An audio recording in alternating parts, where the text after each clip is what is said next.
actually music. live. Is I also Ryan make gonna sure do we're some live. intro music? Ryan has we trust public? issues We're with the live. whole I "Are think we we're live" thing. I think Are we're we public? live. Okay, I'm gonna do it. You want to secure your assets. We can crack the wallet. Oh, we've done it before. We've got rigs, character adversary, attribution mode. With our private keys combined. Building some kind of blockchain super weapon. There's just a number of vulnerabilities that are in the smart contracts. Math. It's probably secure. They all secretly mine cryptocurrency. What coin can I trust? Which one is cryptographically secure? Don't roll your own crypto. CoinSecPodcast.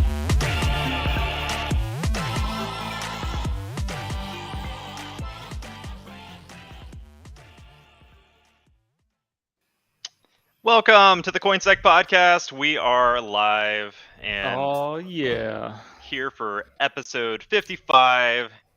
Trucking along, getting through this year, getting through all kinds of episodes this year, and this is going to be a good one. So welcome if you're listening later on, or if you're joining us for the live stream. Glad to have you here. We have a pretty awesome show today, I think. I think half of it's going to end up being spent on the Bitfinex money laundering scheme, mainly talking about the wrapping skills of the arrestee. But if you're joining us and you want to join in the conversation, make sure you jump in our Discord and ask any questions you want, join in the conversation. And that's where we will be mainly, filtering out any sort of questions you got and trying to respond to those as we can. Also, if you want to follow along with the show notes, they are on CoinSecPodcast.com. I will also paste a link to those in the Discord now. And if you're watching it later, just CoinSecPodcast.com for the show notes. Follow along. Welcome, everyone. We've got a pretty awesome crew here today. We're missing Ralph. Ralph's teaching a class, but we got Mike here. Hey, Mike's back. I made it. By audience request, someone was like, "We miss seeing your face." Yeah. Yeah. Don't know about that, but yeah, I did make it. Barely by the skin of my teeth, because I had to update my machine, and it was all the way down to the last minute, but we're here. I think historically, Mike has been one of the best hosts of the show to help us bring out any conspiracy theories that we possibly can about things. Yes. And dig into like the what ifs of what could happen. And this is one of those stories. Like we had to have Mike on to come answer some of these questions for us. Yes. And help ask the tough questions. And then we've also got Corey Ham. What's up, Corey? Oh, dude, I new angle, new month, new angle. I guess It's got a new angle in life. I need to get an actual stand for my camera. It's just sitting on top of my computer right now because I decided to get more monitors. So we'll figure it out. More monitors, the better. Absolutely, yeah. Unless you have I have the 49 inch, just the one, and I like it. I live in the 49. You could stack another on top of that. I know. just saying. You need to though. Is it a need or is it a want? Do you need 40-inch tires on your truck? Yes, it's Florida. Don't question. Oh man. Steve, we've got Steve Borush. What's up, man? Hey, doing well. Just taking a break between the InfoSec offensive world to see what's going on with the crypto wrapping world and what we can talk about around that scenario. It doesn't get dull around here, right? Every week it seems like there's some interesting thing, and this week we got to put our conspiracy hats on and see what we come up with. It's my favorite stories whenever we get to go to conspiracy mode. And then we've also got Ryan. What's up, man? Hello. Just hitting buttons on this one, as I do. Ryan, are we really live? Are we really live? Yeah, I actually see the link, so I shared the link, and we should be good to go. Well, I'm glad to have everyone here. This is going to be awesome. All right, so the big story for this week, one that has been making quite a bit of news, is the alleged money launderers that were involved with the Bitfinex hack were arrested. Mm-hmm. So a New York couple has been arrested. Which is interesting in and of itself, right? Like it's a couple that, husband and wife arrested. You can't arrest them for the same crime. Wait, no, that's Arrested Development. That's not actually true. Sorry. and charged with conspiring to launder $4.5 billion in stolen cryptocurrency funds. The numbers are so crazy. Like I think sometimes we probably get a little jaded when it comes to the numbers because like we see like last week, like $350 million hacks and $600 million hacks, and this is one of those ones like you see it and you're like, wait, billion? Like with a B? Yeah, I know, right? I mean, I think so. We're going to get into more conspiracy theories and etc. But if you were laundering money, we'll find out. She was laundering money making rap videos. I think that who runs the production companies, who's getting paid to produce these rap movies, but she should have been just producing Marvel superhero movies because those cost what, $200 million. She could have made like what, 10 of them. I mean, that's with $4 billion. That's so much money. It's crazy. Like, I can only imagine, what do you even buy? Like, oh yeah, I have a mattress store. We operate at a loss of $4 billion. Like, I don't think so. I You saw somebody. $500 prepaid gift cards is what you buy. That's a lot of gift cards. So yeah, ATM cash out schemes, right? So this is them tracking down something that happened a long time ago, right, Bo? This is 2016. Yeah, so the Bitfinex hack happened in August of 2016. So crypto exchange Bitfinex, 120,000 Bitcoin were stolen, which at the time was only $72 million. Only. Only, like at the time, it was Wow. only $72 million. That's crazy, yeah. So we can start to kind of talk about like what happened with that hack here, I think. Because so I initially I was confused around like how they connected the dots of this whole thing, right? And we're gonna kind of walk through a lot of it to try to get a better understanding of what happened. But at the time, 2,000 transactions were approved from user accounts sending all of that Bitcoin to one wallet. So I know, Steve. So how did these hackers get access? Like, Sure. So if you want to click on that link I just put in there, Ryan, the warrant or the opinion to get the warrant for searches, I think this was back in August or September of last year. They do detail in here about the hack a little bit, and on section E, page 6, we talk about the instant investigation, and it talks about the investigation involves the hack of the victim, VCE, which is apparently Bitfinex, in or about August 2016. So it says the unknown actors utilized a remote access Trojan to breach victims' VCE security systems and infiltrate the infrastructure. It goes into what a remote access Trojan is. Basically, that's a piece of software that allows you or an attacker or an adversary or an administrator to remotely control your computer. Now we see that, help desk, things like that. Hey, I've got a problem with my computer. All right, well, run this software, and that'll allow me to connect and fix your computer. Someone ran a macro and got an interpreter shell. It's so it's so funny because we talk about crypto hacks all the time. We talk about smart contracts and flash loans and all this stuff. This is just traditional cybersecurity, totally bog standard. They sent a payload, the people ran it, and then they were like, "All right, peace. We're taking off with 2,000 transactions approved." So right. Well, and what I think is specifically interesting about this is that they call them unknown actors, and later throughout this document they refer to as Liechtenstein and Heather, I think is her name, right? Or not sure what you're saying it was not, they're not being accused of breaching them, right? And that they don't know who is the original breach person, or if they do, they don't want to put it in the public. They do, it's not going to be documents. in the warrant. Yeah. So this is where the conspiracies start coming in, though, right? Exactly, right off the bat. Like, right off the bat. I want to hear it, who Mike. was it? I think it was McAfee. I'm just going to put that out there. I mean, we've seen. We'll get to it. They have a photo together. Right? I mean, it all comes full circle. Wait, who? McAfee and Razzle Fraz or whatever her name is?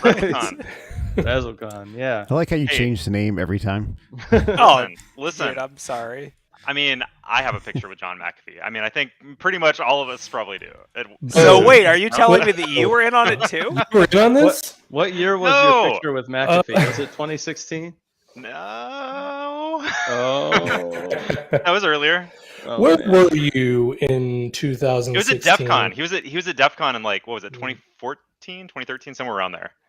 At DEF CON, he was there, and I got a photo with him.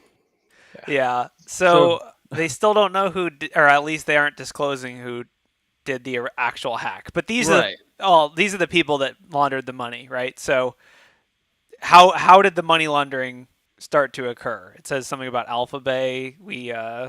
Alpha Bay, that reminds me of like the Pirate Bay. Is it still around? No, Alpha Bay is gone. Yeah, I think that's part of how they caught him, right? That's Was part of how because they caught him. Yeah. Yeah, they brought down Alpha Bay, and were able to kind of trace the transactions, I guess, into. Yes, so 2017.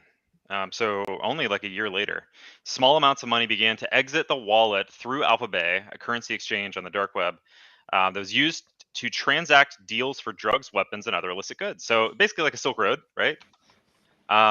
When Alpha Bay was shut down by law enforcement in 2017, the perpetrators switched to routing the money through the Russian language marketplace Hydra.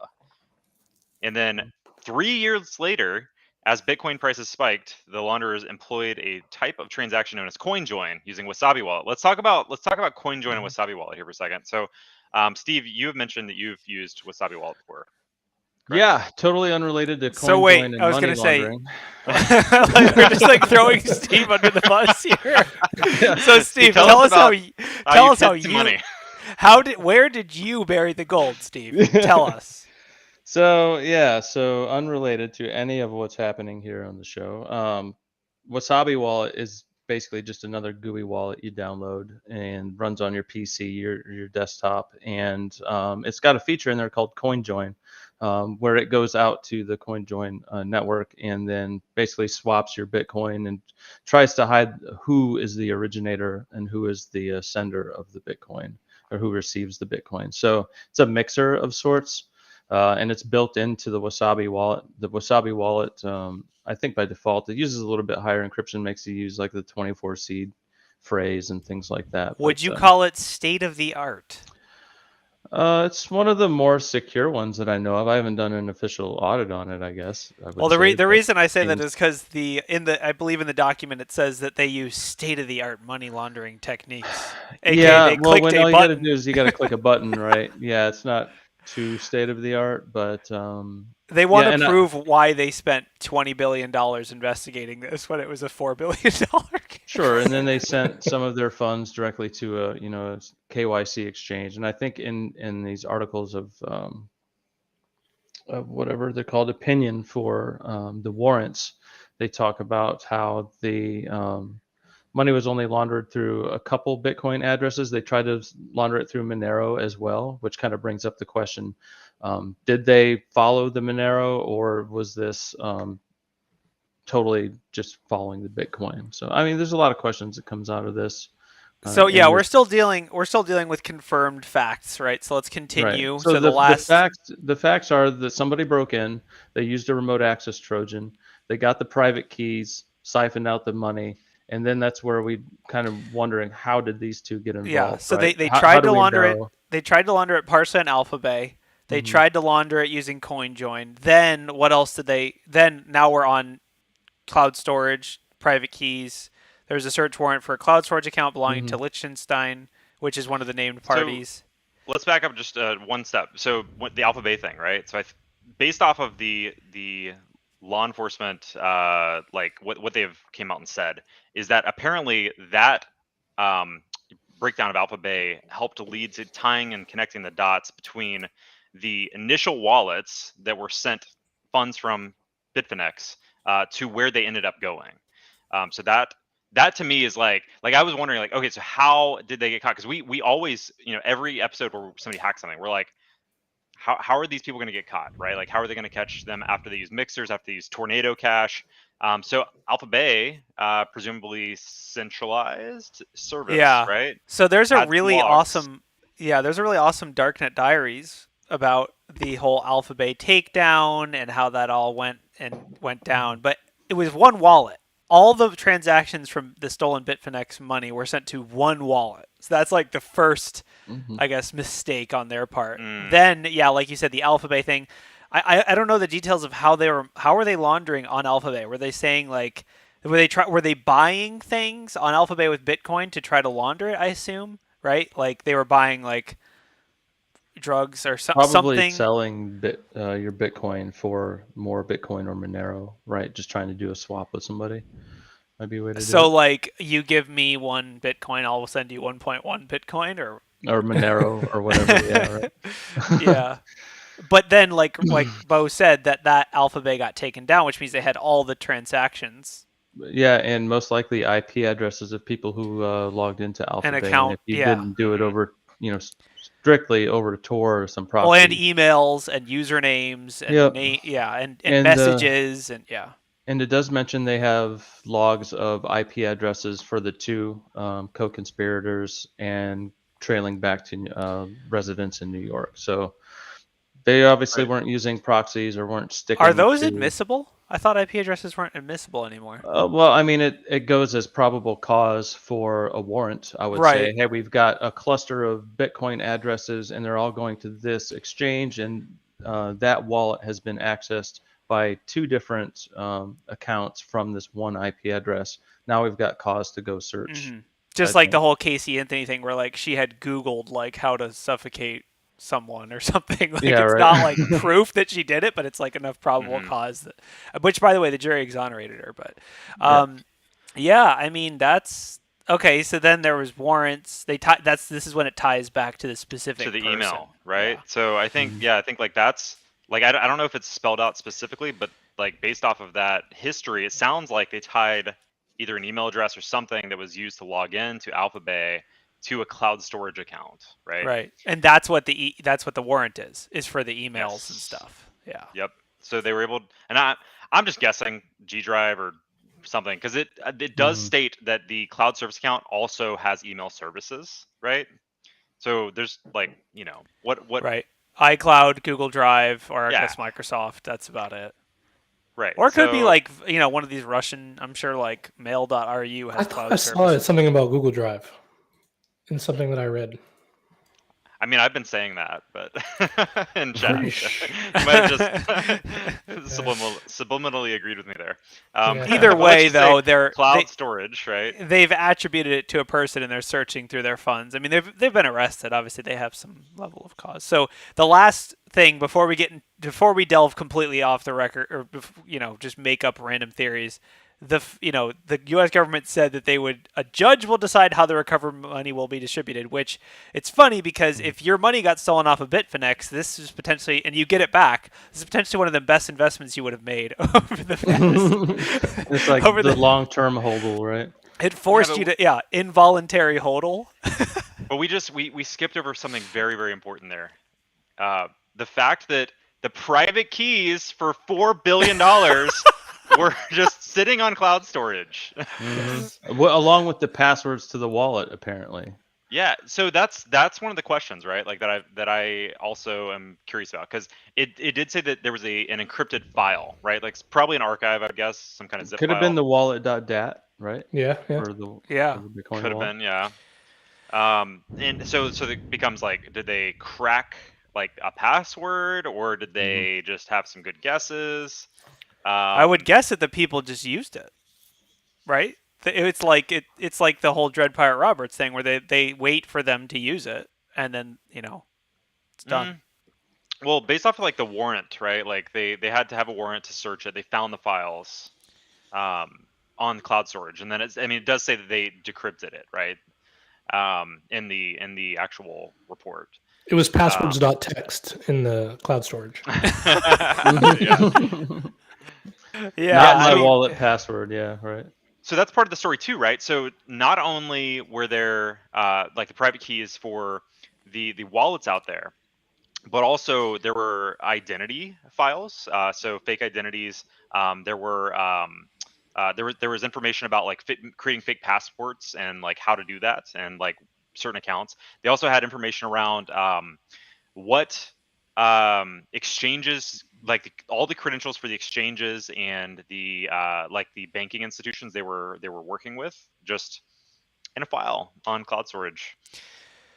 Yeah, it'll be interesting to see how they pursue this from like a legal perspective, right? Because I guess it's criminal, so it probably won't go to a jury. It'll probably settle out, right? But it would be interesting because like technically it's cloud storage. So like, is it damning? I mean, obviously it's not great, but if I just log in to this cloud storage, does it mean that I own it? Or because it's one thing if it's on my computer. If the government can prove this is your computer, the files are on there, that proves that it's yours. But like with cloud storage, what if I just shared these credentials on, whatever site? So like anyone that logged in is technically the owner of these. Like, it'll be interesting to see. I mean, obviously that account, like hopefully, I guess for the government, hopefully it's the account that they're searching, right? Like if it's like razzlefraz@gmail.com and then it's, that's where her Google Drive is where the key file is. But if it's like cryptohacks@gmail.com, then she's just logging into the account, it's going to be harder to prove like this is yours. You are responsible for this. Yeah, and Right. who knows what they have, like text messages between the two and things like that. I mean, they could be tying several different. Yeah. Like this exact thing, like thinking about like the conspiracy aspects of it, of like, oh, maybe they got hacked and like somebody just uploaded some files. The most damning thing is that immediately after the Bitfinex hack, they opened multiple accounts at exchanges under multiple different identities, like leveraging their own like real personas as well as fake personas, like literally within that same year. And they had the fake identity stored on the same cloud storage. Yeah. Yeah. So, okay, actually, I'm going to disagree with you there because the most damning thing they did was create a rap video, which I would like Ryan to play right now. So this is, sadly, the person that is currently has been arrested for this crime. I say sadly, but I feel like now we've been blessed. We've been with this. enlightened. We've been enlightened, yeah. So RazzleCon. RazzleCon. I'm many things. A rapper, an economist, a journalist, a writer, a CEO, and a dirty hoe. Better than most writers, creepier than most girls, weirder than most rappers, but I still rock pearls. RazzleCon, the Versace better win. Come real far. Does she talk about Bitcoin and stealing Yes. billions of dollars? She doesn't. I don't think I've seen anything where she explicitly said that she's stolen something. Luckily, However- this will not be in court. She has some TikTok videos, talking about HODL and I'm fascinated by the personas that are involved with this, right? In most cases, in most like hacks, TikTok. There's Oh, even God. more. In most cases, you don't know who it is. You don't ever like, I don't know, like have a persona to tie to somebody, right? Like in Netflix series Tiger King, right? That story is crazy because it's real life, And like to me, this is equally as crazy because the personas that are involved with this story are equally as insane. Well, so here's where I get into, I mean, not to just throw conspiracy theories into the fire here, but I will say if I was looking for someone to be the fall guy, I mean, especially because she's potentially involved with other criminal activities, she's like, this person versus a jury is screwed because they've said so many things that there's no way they can prove and justify and work around. So like, I will say, if you were going to pin this on someone, this kind of persona is exactly who I would pin it on. That being said, this is also the kind of person that would steal money and potentially like it all fits. It fits whether it's a conspiracy or not, it still fits together. So it's tough, but it's like one of those things though. It's like what is it? Fiction mirrors real life, or real life is mirrored by strange. fiction or whatever. Truth is stranger than fiction. Yeah. Yeah. So like they found a bag of burner phones under their bed, labeled burner phones. Well, yeah, and Who writes burner phones on their burner phone bag? Just right. Yeah, I mean. And she's published, like Ryan just had up the article, like she's published cybersecurity articles. She's a self-proclaimed like hacker and hacker enthusiast. So why is your OPSEC so bad? Yeah, so she social engineered someone on Alpha Bay. This is what I'm thinking. Like probably real, right? So She's on Alphabay. She probably social engineered real hackers on Alphabay to let her get access so she could launder. And she didn't know what she was doing, so she tried a couple different things. Didn't work out. Googled around, found out that there's other ways to mix, and then started going down those and just trying them. But she had already started with real exchanges. There's probably some validity to that, like because there's no connection with the actual breach with the laundering, right? So there's a gap there. Yeah. Right. And then fake IDs, all of that's all Alphabay all day, right? You can get fake IDs, or you could, I guess, on there. And so there's probably some connections that she made kind of there in order to kind of start pursuing the actual laundering. Might even be where she met Mr. Lichtenstein.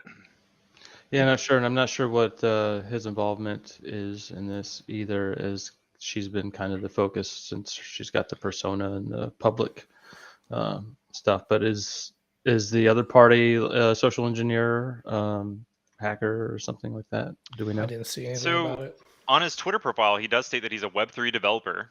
And in the report, it does say that he's a Russian U.S. citizen. So I don't know, like, what kind of conspiracies you can throw at that, but you know.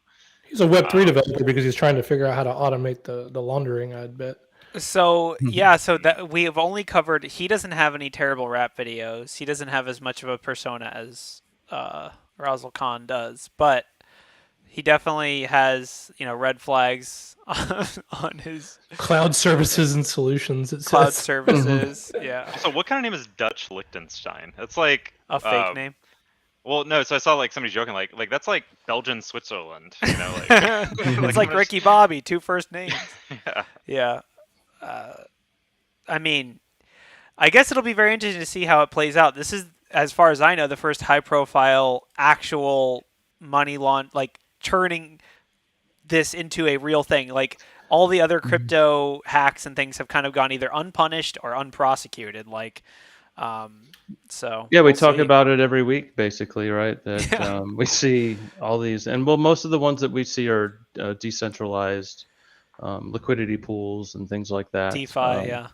So we haven't seen, I don't think, like somebody cashing out at somewhere, trying to cash out at a centralized exchange. We've seen a few where like some rumors of, hey, this has gone to Binance, and then who knows what happened to the people. But yeah, so this one, you know, centralized exchanges, they have your IP address, maybe your KYC. So yeah, that we didn't talk tough. about that. So yeah, so there was a point at which they had pushed money into wallets, and then when the exchange said, like, who are you again, they just abandoned the accounts. So, I mean, Yeah, I think that happened on a few exchanges. Like they Yeah. like whenever they actually were pressed on the KYC at certain exchanges, they just abandoned them, leaving like hundreds of thousands of dollars worth of Bitcoin. Yep. So, if you're the original hackers, if you're the people who breached Bitfinex, did you win here or lose here? Because are you on sweating one right hand, now? Are you right? traveling? Or on one hand, because on one hand, the money that you stole and potentially gave to this person, like Mike said, in some kind of contrived like money laundering scheme, it wasn't worth as much when you stole it. And now you're looking at it and you're saying $4 billion? I can buy a whole country. Like, I can be a sovereign nation and be like, you can't prosecute me. I have a non-extradition treaty with myself. Or make a rap video with Jay-Z in space on a rocket. Would So, you give, yeah. if you're the hackers though, would you give like the entire loot to some random 2 people to launder it and they have the private keys, or would you give them just a little bit? Like, is there more? Are we missing a couple, like 20,000 Bitcoin here somewhere that were That's possible. from the original hacker, or what? Maybe they bought the wallet on Alphabay. Oh my God. Traded NFTs for it before NFTs were a thing. Yeah, I right. mean, it really is crazy. I mean, even at the time, it was $72 million. So, you know, it was never a small wallet. But yeah, it does kind of brings it full circle when we talk about a $72 million hack. That was a huge deal, but it is hard to turn that into actual, you know, you look at the money in the wallet, that's one thing. Turning that into your actual bank account without anyone on your tail is a different thing. So, Yeah, it'll be interesting. I mean, I'm assuming, and obviously the charges aren't that serious. I think the max sentence is what, 20 years or something. Like it's not life in prison for money laundering, but Yeah, it kind of depends how many counts they get him on and all that stuff. yeah, I don't know. We'll see. I mean, I will say that it's good for us, the audience, because they are set up. The money launderers are set up in a perfect scenario where they should rat out everyone and give the full story. Because if they don't, they could go to jail for a very long time. But Well, if they and they're do, going to get the Netflix special, and they're going to get the the record deal. Like I'm ready to see what comes out of this. Like, so she's taking down Right. stuff. That video that we showed was taken down off of YouTube, and so someone re-uploaded it, which is what we played. But she has taken down her YouTube, so her TikTok looks like it's still active, unfortunately. But unfortunately, oh come on, it's gold. It's gold. it's content gold, man. We gotta mine it. Absolutely. Well, What if it was the Secret Service agents that got arrested for the Silk Road breach? Silk Road one. Yeah. I think they're still in prison, aren't they? This is before they went to prison, didn't it? 2016. I think they were in prison. Yeah. It was like 2015 or something was when it was they. before that. Oh, yeah. Okay, never mind. I Bad mean, idea. When did they go yeah. to prison? But yeah, that it does bring into question the last thing, which is they're supposedly going to return the money. How are they going to do that? How are they going to say who had what at what time? I guess they'll probably just hand it. If anything, they'll hand it back to Bitfinex, because like Bo said, Bitfinex has slowly paid back that hacking debt, and now they're getting this insane windfall of like, actually, we found all your money in Google Drive. Here it is. Like, Yeah, right. can you imagine like that email from the government? It's just like, hello, we found $4 billion. You can have it back. Or Like- or this is now evidence. I'm sorry, but we're keeping it. Right. an Well, for auction now, but they won't hold it forever. Even they'll do something with it. But So you do a rug pull on your exchange, and then you plant the private keys in the wallet into a hacked Gmail account. Then you have the gov scan all of Google for keywords. They find it, and then 10 years later, you get the money back, and it's already there. So or you work for the government, you make a clerical error, you send it to the wrong wallet. Whoops, can't be reversed. Sorry, blockchain. Then you get fired for making a clerical error, but then yeah. yeah, who knows? I mean, it'll definitely be funny to watch the government, send Bitcoin transactions. The Yeah, it's IRS fine. just has a wallet. You can just pay and file your taxes to the IRS. Yes, there was an article recently, like I think it came out today, talking about this exact same thing that we're talking about like the Feds just seized $3.6 billion in Bitcoin, who gets to keep it. And I think part of it was like the problem is that it could be considered like illegal funds, right? Or something like that.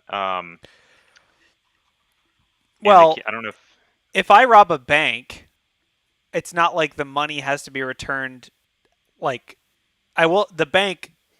I mean, there's probably a facsimile of this in the real world, right? If someone robs a bank and they do get the money back, I assume they give it back to the bank, right? They don't just like burn it. It's a good question. That is a good question. I've never robbed a bank and never had to give it back. Yeah, I've never. I mean, I've never had my bank be like, "Hey, we got robbed." Well, I mean, our banks are robbing us, but Well, you got your gold foil hat because tinfoil doesn't protect against the 5G. Yep. Yeah. All right. So well, anyway, follow along. Yeah, we'll definitely be trying to keep up with this one over the next probably year or more. And we'll let you know as developments come out on this one. All right, moving on. We have other stories. We're halfway through the show already, but we have more to talk about. There was hacks. We're talking about $4 billion in hacks. $4.4 million in a hack doesn't sound like that much, but it is a lot. So MeterIO, blockchain infrastructure company, another bridge hack. So how many bridge hacks are we going to talk about, guys? Like over the course of 3 weeks, we've seen a few that we've talked about. Obviously, like the major one from last week was the wormhole hack, right? Well, then the ETH founder said, "Don't use bridges." Yeah, Vitalik. Yeah, he's like, I don't know if bridges are a good idea. I guess he was right. Yeah, this looks like a similar instance to one we had last week, where basically it was a false deposit. So last week was a signing issue. You're able to basically arbitrarily sign a deposit. This one looks like with Chainbridge had a false deposit issue. So Yeah, it basically you says could say that you passport. deposited it when you didn't, and then pull your money back, pull more back out. There's a feature to automatically wrap and unwrap gas tokens like ETH and BNB for user convenience. However, the contract did not block direct interaction of the wrapped ERC20 tokens for the native gas token and did not properly transfer and verify the correct number of wrapped ETH. So, Well, probably going to trust have another assumptions. bridge hack next week. At the beginning of the list. function, consider checking how the person got there and whether they should be there instead of just being like, "Oh, you're here. Here's the money." Yeah, who's really losing out here on a bridge hack? Is it the bridge itself, or is it the users? Because if you're transferring coins from one side of a bridge to another, you're not keeping your funds in the bridge, right? You're transferring and you're getting something else on the other side. But so is that pool of funds that's on either side of the bridge, is that just the bridge operators and what they're losing, or is that like a liquidity pool for users that are losing out as well? It's the pool, because it says specifically in the post that they are working on compensating funds to all affected users. So I would assume if you were in that pool, your pool was just like, oh, my investment is gone and I can't withdraw it. Yeah, and that's a great question, right? To try to understand whether or not it's like the user's funds, because in the next story we're about to talk about, it was tokens that were owned by the organization or the smart contracts itself. But what ended up actually affecting users was the price of the coin because of all of this token getting dumped. It's both, right? Your money gets drained out of the pool because if the pool has to, let's say there's 100 million in the pool and someone drains 200 million, everyone's money's gone. But also when they start to dump the tokens, or just when people find out that it was hacked, you're going to lose that money. Like the price is going to tank. So and so what's interesting about that too is as the hackers dumped this next one, the price dropped while they're dumping it like tremendously, and they actually like didn't get nearly what the original value was. So they ended up owing. No, I'm just kidding. Well, it wasn't on ETH. They had to pay a lot of gas. Yeah. So yeah, that's QiDao. Yeah. QiDao. I assume is it QiDao or QiDao? So I don't know. I would say QiDao. QiDao. Isn't it supposed to be Qi? Like Qi charging? Isn't it QI? I don't know. Let's go with that. So the QiDao Superfluid contract got hacked. Now, like I said, originally, I think the value of this particular hack was around like the $20 million mark. But as they dumped it, due to the prices dropping during the dump, they ended up walking away with about $8.7 million. Still not a small number by any means. But basically, so the QiDao protocol, they said that they were investigating a potential protocol layer exploit. And as a precaution, they wanted their users to unwrap all their super tokens, that the attackers might be targeting wallets and contracts with large amounts. Using the ERC20 token called Super Token, Superfluid allows users to perform multiple tasks in a single transaction. By wrapping their tokens, users can initiate a money stream without needing to pay additional gas fees or transaction costs. So our friend Mudit, who came on the show, 5 or so episodes back, he actually helped them patch this bug within 6 hours, and then they deployed a fix, which is kind of awesome. From a technical perspective, the attacker was able to skillfully craft the call data such that the process of serialization in the host contract and succeeding deserialization in the agreement contract resulted in the agreement contract operating on a context object forged specifically to impersonate other accounts. Yeah, so the contract or the context object basically would allow the first injection point or whatever you put in the first, and then ignore the rest from that CTX. And the CTX is basically it's like a formatted, you have different variables inside of the context. So you can call it's kind of like a class basically. Basically, they wrote a feature and it had bugs in it. I mean, I blame gas for this, right? None of this would be these kind of multi-wrap transactions wouldn't be necessary if it wasn't for the high fees. But yeah, it's funny. I mean, a feature like that is a cool offering to be able to wrap things and save some gas. I think almost every exchange is like, how can we save our users gas? That's kind of like the selling point at this point is how can we not make it $200 to buy an NFT? But yeah, I guess you got to implement that stuff securely. Serialization is like a classic. That's like OWASP top 10, right? Insecure deserialization of data. It's tough. Superfluid has. Oh, go ahead. Got to validate that input. Absolutely. Superfluid has reached out to the attacker on chain, and according to the postmortem, a $1 million bounty remains on the table in exchange for the return of the funds. I don't know about you guys, but I'd take it. 8.7 million dirty QiDao tokens over 1 million real dollars. I don't know, just me. But I guess we've talked about before, just because you take the bounty doesn't mean that you don't get it sent to jail. Like it's not like if I'm like, all right, give the money back to the bank, you can't go to jail. Like I don't hand you the money with one hand and bring out the handcuffs with the other hand, right? Yeah.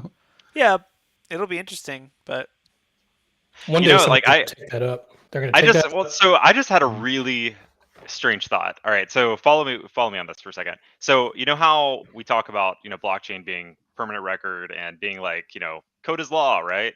And we talk about it all the time being like this thing that you can trust and rely on.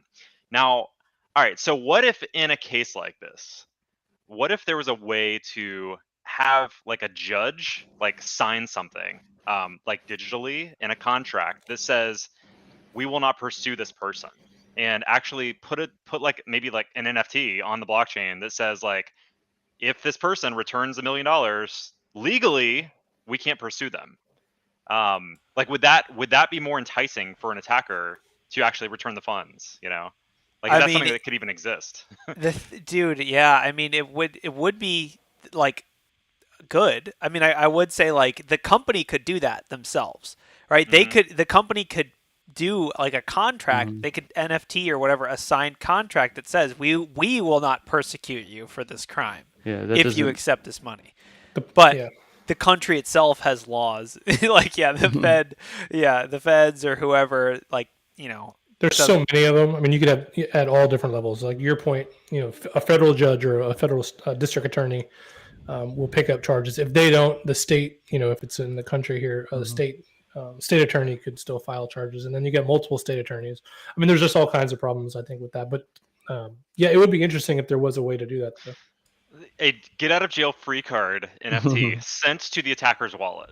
If they're okay, I would put money on the fact that eventually there will be a country that does code as law. It'll probably be Estonia, right? Like, like they'll do blockchain voting like next year. But yeah, I mean, as long as there's that disconnect between code as law versus it isn't, anything that happens on the blockchain is totally up to someone's interpretation of the country's laws that the person lives in, or just random. It's a judge, so they can just judge things and set precedents. Like it's totally, code isn't law until it is. Then that would be, other than it would be really cool. And in a video game, guarantee you it will happen. Where like if there's ever role-playing video games, this will happen. Where like someone will commit a crime in a video game and they'll say like, okay, I won't persecute you, and then they'll have to like sign a transaction. On it'll be the next Cyberpunk game. Well, yeah. So.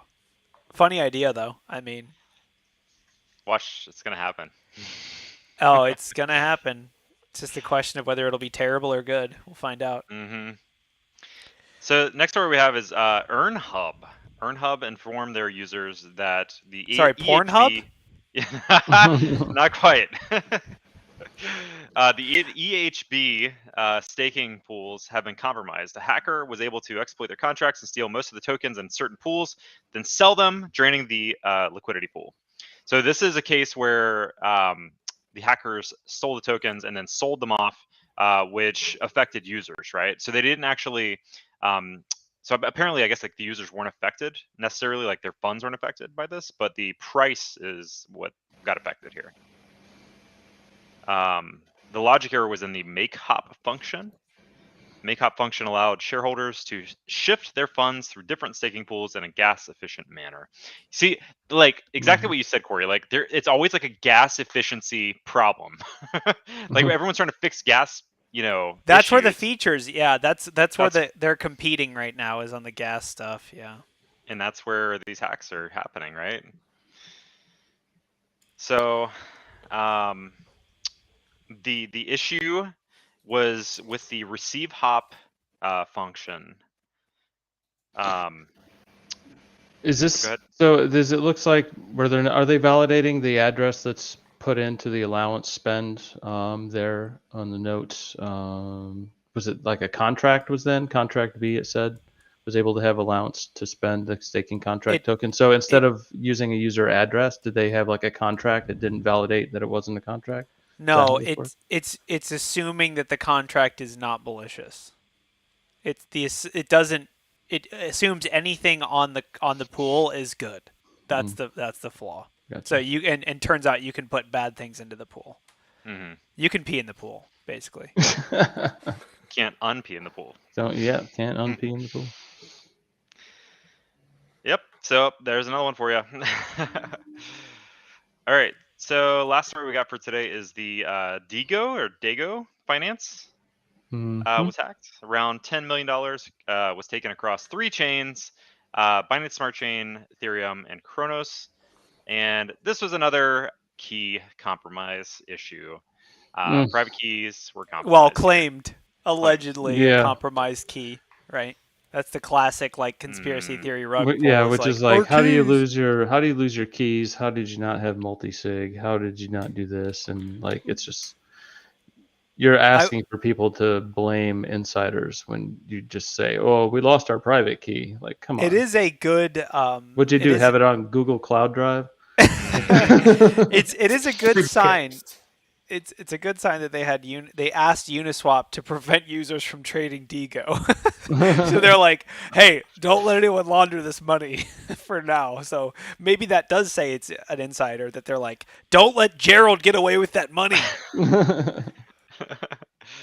Yeah. So they asked like normal centralized exchanges not to allow transactions, right? Like that makes sense because like Binance can stop that, but they obviously don't understand how Uniswap works to ask Uniswap to stop the trading. Right. So. Oh, man. Well, we'll see what happens. I mean, this freaking Bitfinex hack is like, I wonder. So like, okay, at a timetable, if hacks that happened 5 or 6 years ago are now getting prosecuted, how many hacks are there going to be prosecuted in 2028? There's gonna be like 100 high-profile arrests in 2028. Somebody's gonna find some crazy vulnerability in Tornado Cash, and it's gonna track every malicious transaction that was ever sent through Tornado. I mean, it's not gonna be. I don't think it's gonna be a blockchain thing that changes it. I think it's just gonna be tracking down all the stupid mistakes that people make along the way. I genuinely think that's.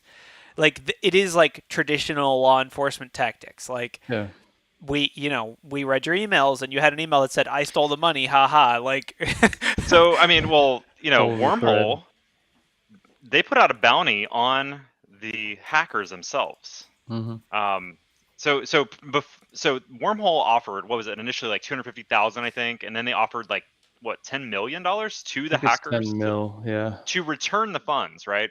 And then after that, they were like, well, since you're not returning it, we will offer $10 million to anyone who can provide information on the arrest of the people involved or information about the people involved. Yeah. So when are we going to get the dog the bounty hunter of crypto, this hunting down DeFi hackers and bringing them in for bounties? Well, so dude, yeah, I mean, I guarantee you that will happen, but it will happen in the world of like, I hacked the wallet, I have the funds. Like, but that's like, how do you, how do you chase, oh, hey, I have information about the attackers and you're just the attackers. Like, you're just like, I know who they are. It's me. Give me the 250 grand. Yeah. I don't know. I mean, it's a very weird world, but it's good that people are terrible at OPSEC and can't help but talk about the stupid things they did. Because without those two things, we'd never catch any criminals. Or make some sick rap videos about the things you've done. Honestly, I think the only reason she took down her YouTube is because she's preparing. Now that all the eyes are finally on her, she's preparing a final video. Like the confession, all of it's going to be in rap form, delivered to the jury. Your rapping gets better when you're in prison. True. It's like more, training you have camp. more to rap about, right? Yeah. So I actually had a little bit of a conspiracy theory about the videos themselves being a communication mechanism, like almost like a stego kind of thing, right? Like, so dude, there's the parts of her video where she's like, "Meet me at the dock." I swear to God, and it's like just like one of the things that's just thrown in there, and it's like doesn't fit, right? Like Maybe she meant Dr. Dre. Maybe Dr. Dre was going to sponsor her, so. But hold on, meet me at the so. dock. Okay, two things. One, do you really think someone that uses the OPSEC level of putting their keys in Google Drive also uses Stego to conceal their movements? That's number one. Number two, Occam's razor. The simplest solution is usually the correct one, which is she's just spouting off random words that have no connection to any basis in reality. Maybe we'll never know. I'm hoping for the Netflix documentary on this, but I was gonna say we will know. Do you know how the internet works? She's probably already writing a book. Like she's already got a book deal from freaking Penguin Books or whatever for 10 mil. One can only hope. Well, we will follow that story and every crypto hack as they happen. That's it for this week, guys. Unless you have any closing remarks, anyone. No. All right. Be safe. Be safe. Not your keys, not your crypto. Even better. Don't keep them on the cloud. What are we bull market? Crypto it bull seems market? that way.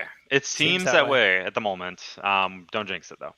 Oh god, it just dropped $1,000 because I said that. All right. Well, thank you guys so much for hanging out. We will see you guys next week. Make sure you check out the show notes on CoinSecPodcast.com. Follow us on Twitter and subscribe on YouTube so that we can show up in your live feed whenever we're going live and you guys can come hang out with us. And jump in our Discord, ask questions, throw articles in there. Be sure to tell us what's wrong with our conspiracies. And we will see you next week. Bye everyone.